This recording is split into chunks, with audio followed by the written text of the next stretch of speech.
Prospect 1.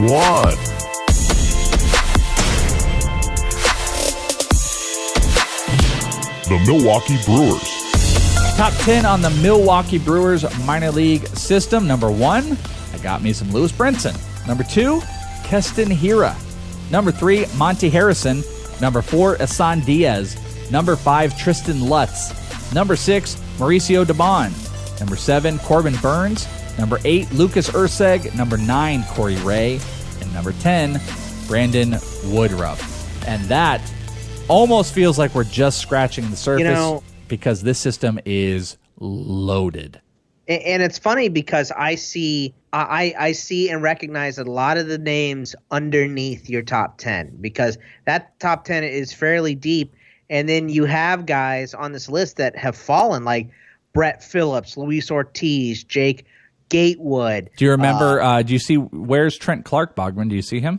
Do you remember Trenton Clark? I don't see Trent Clark. You know why? Because he changed his name to Trenton Grissom. Okay. He changed his name in kind of honor of his mother. So he is no longer Trenton Clark. If you're looking for him, or Trent Clark, he is Trent or Trenton Grisham. So that's another player. But you're right. There you go. I mean, Jorge Lopez is down here. You hate catchers, so Jacob Nottingham's down here. You probably go off. Oh, dude, I hate Jacob Nottingham for some. It's like a running joke. Bogman and I have seen Jacob Nottingham for like 4 years, from the A's to the Brewers. Every time the dude has power, but it's just a windmill of a swing. Yeah, it's become a running ITL joke. He's not even 23 either, by the way. Good Lord. That surprises me. Feels like he's 72 years old. It does. It 100% does. He feels like he's like 26 and he's not a prospect anymore, and he's not even 23. So before you even gush about the guys you want to gush about, who are the guys down here?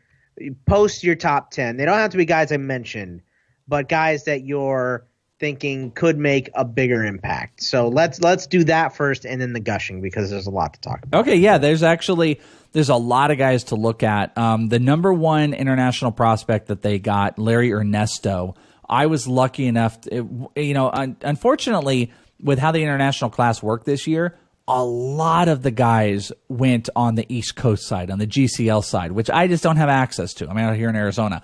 So I didn't get to see, I'm not going to see Wander Franco with the Rays and stuff like that. But Larry Ernesto, probably one of the highest guys I did get to see in the instructional league. And his body, I mean, he's a young dude, so young. Like, it was actually like concerning. Like, when I saw him, I think he was like almost 17. Young man? Dude, 100%. And you can see the skill set where it's going to go. I think I tweeted out some pictures of it. He's a little long in the swing right now, but he's got some massive power, some speed combination. I've got Larry Ernesto at 12, and I would be in on him. Troy Stokes Jr., who I have at 16, he had a really, really good year in 2017. Oh God, is he related to J.J. Stokes? I don't think so. Hopefully not. But he had 20 homers and 30 stolen bases while hitting .250. So he's a guy. When you go down the list a little bit more, I personally really like Gene Carmona, who I got to catch in the AZL. He reminded me a lot of Gene Segura, but he's got a long ways to go, as does Ernesto Martinez Jr., who's going to play first base.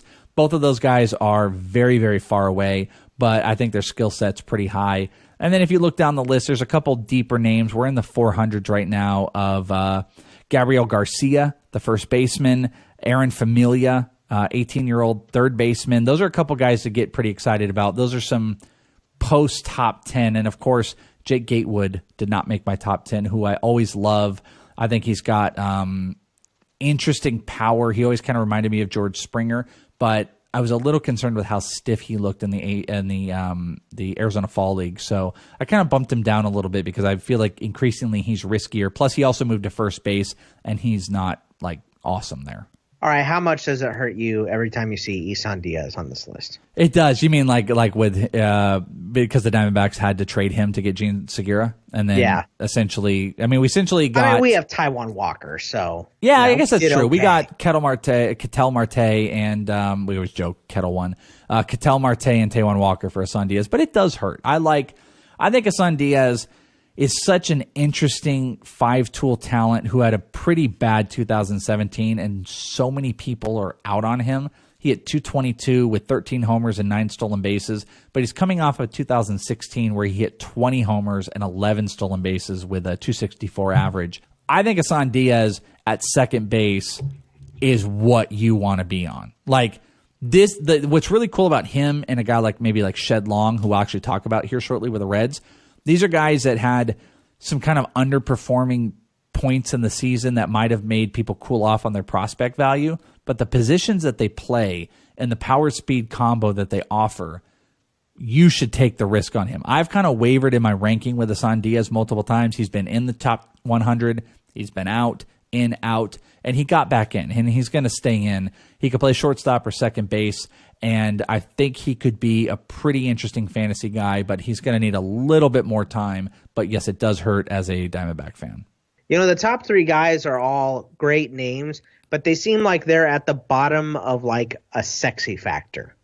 You know what I mean? That's a really good analysis. I think you're right about that. They are not like the super exciting, sexy names for sure. Right. Like, so you'd rather have Austin Meadows than Brinson. Hira had the maybe name recognition. I think a lot of people would disagree with that. I think a lot of people would want Brinson over because Brinson in the minor, Brinson's one of those weird dudes who like he just destroys the minors. You know, power, homer, stolen bases. You have way more confidence in him than you do in Austin Meadows. Yeah, exactly. But from a name perspective, you hear those two and you're thinking, you know, especially if you're not like super on it, you're like, well, I want Austin Meadows over Lewis Brinson. Right. And then Keston Hira didn't he have some knock going into the draft? Yeah, he had an injury that they thought was going to require Tommy John, and then they just didn't. And then all he did was DH and destroy the AZL, though he was a college bat in the AZL. And then I happened to be at the game, the first game where he actually played the field and he played second base. It was in Instructs. It was the same Larry Ernesto game. And yeah, he's not sexy, but dude, that dude he just has a feel for baseball. Like he can put the ball wherever he wants. He's going to hit for power. He's got speed. He's going to play good second base. I'm not afraid to say that Keston Hira within the next 5 years is going to be like a top 5 overall second baseman in fantasy. All right. I'm okay with saying that. That ends my unsexy talk. No, there. but he's still not sexy. He's still not like a sexy name. Like you think about the draft, you're thinking like, you know, Hunter Green, Royce Lewis, Mackenzie Gore. You don't think like Keston Hira. You know, he's just not a super sexy name, but I think he's going to be one of those sneaky guys, maybe like old school Ian Kinsler. Remember like how Ian Kinsler wasn't like the sexiest name, but then at the end of the day, you're like, this dude he's doing business. Like Keston Hira is going to be the same way. And then Monty Harrison's name is Monty. So that's disappointing. But he's a beast. If people remember, he was having a really atrocious AFL. And then I feel like his brother's name would be Chauncey. His brother, by the way, his name is Shaq. How did he get the shaft on the name? You have Shaq Harrison and then Monty? His brother Shaq plays for the Phoenix Suns D-League. Okay. In northern Arizona. And, ironically, and it's Shaq. But Monty, I was at the game where he broke out. Hit 2 homers. One was a grand slam. He had 7 RBIs. And then he just tore up the rest of the AFL. In the season, he hit 272 with 21 homers, 27 stolen bases, lots of strikeouts. I talked to him after the game.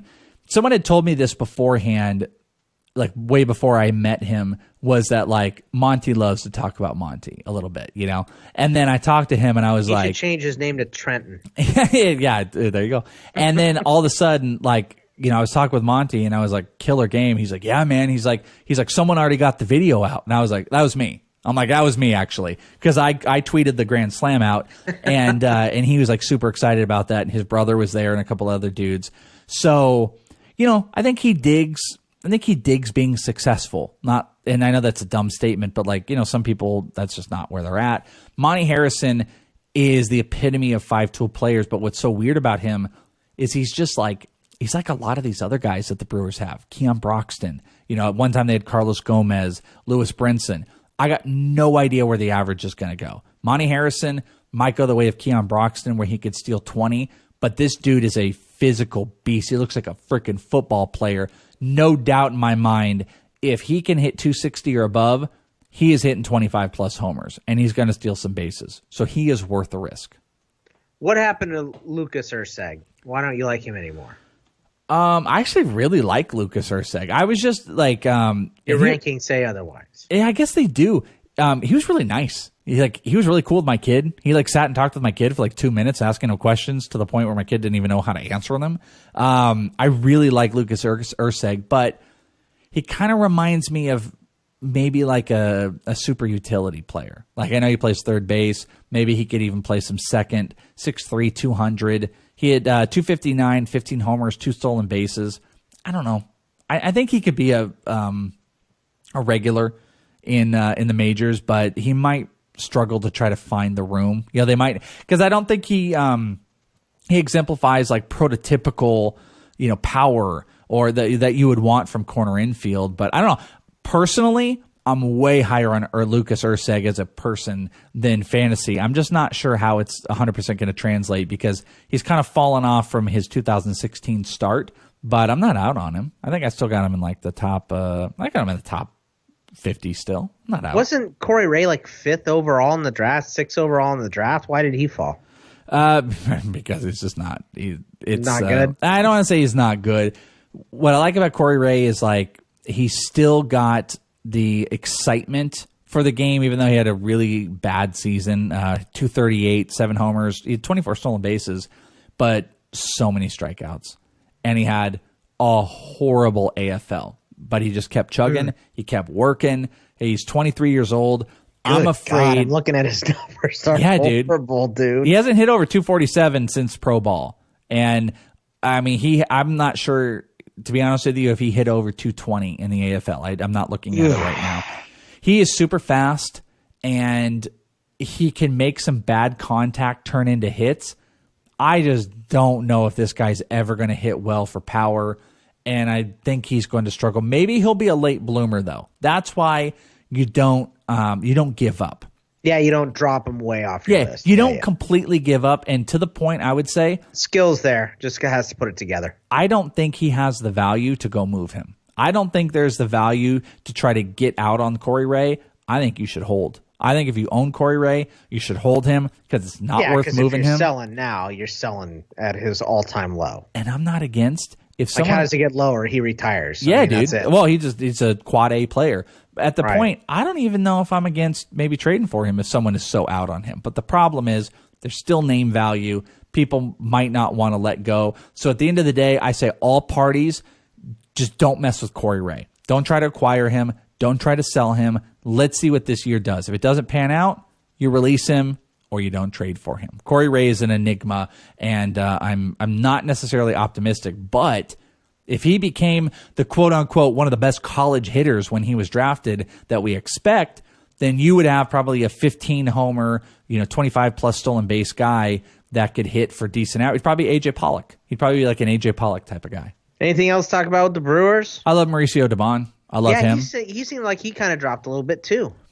He just stayed stagnant. That's all. He stayed stagnant. He's going to move to the outfield, as I always thought he would, even though I think he's still playing shortstop. I think he will. Big stolen bases. Power's kind of there. He can hit for average. I love Tristan Lutz. Tristan Lutz is he could be one of the next big, kind of like a power outfielders that we're talking about. Hit 9 homers and 161 at-bats in 2017 while hitting 311.